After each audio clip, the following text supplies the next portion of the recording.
My next question is really about Millsaps, and what are the three things that I ought to remember, that any student who comes in here, any family that comes in here, ought to remember about Millsaps that makes it distinctive Mm-hmm. as a liberal arts Mm-hmm. institution? Mm-hmm. Mm-hmm.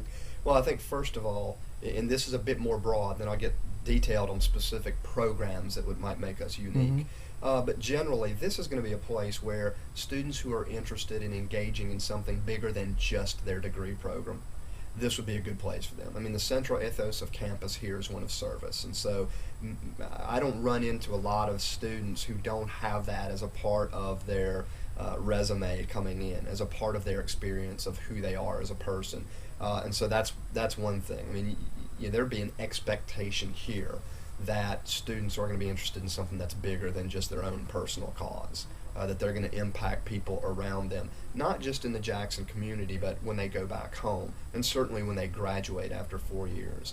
And so that's a bit broad, but we think that makes us somewhat unique. Now, very specifically, we've got programs here that we know that other institutions don't do in a way that we do them.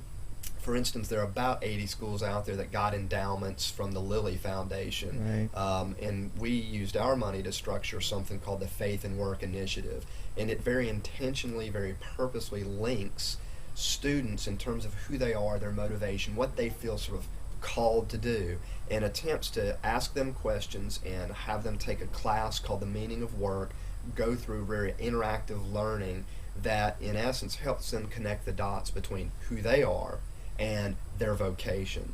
And oftentimes those two things are disconnected in just sort of a standard educational process, right? Right. Get your degree, go get a job, and sort of figure out who you are in the process. Well, we hope that happens everywhere, but we think the reality of it is that it doesn't happen everywhere. And so we provide this opportunity for students to bridge that gap and to connect the dots and say, oh, I can be interested in global warming or horses or accounting or whatever diverse of things that sort of light their fire, that get them Right. really jazzed up about things. And by the way, that will lead to not just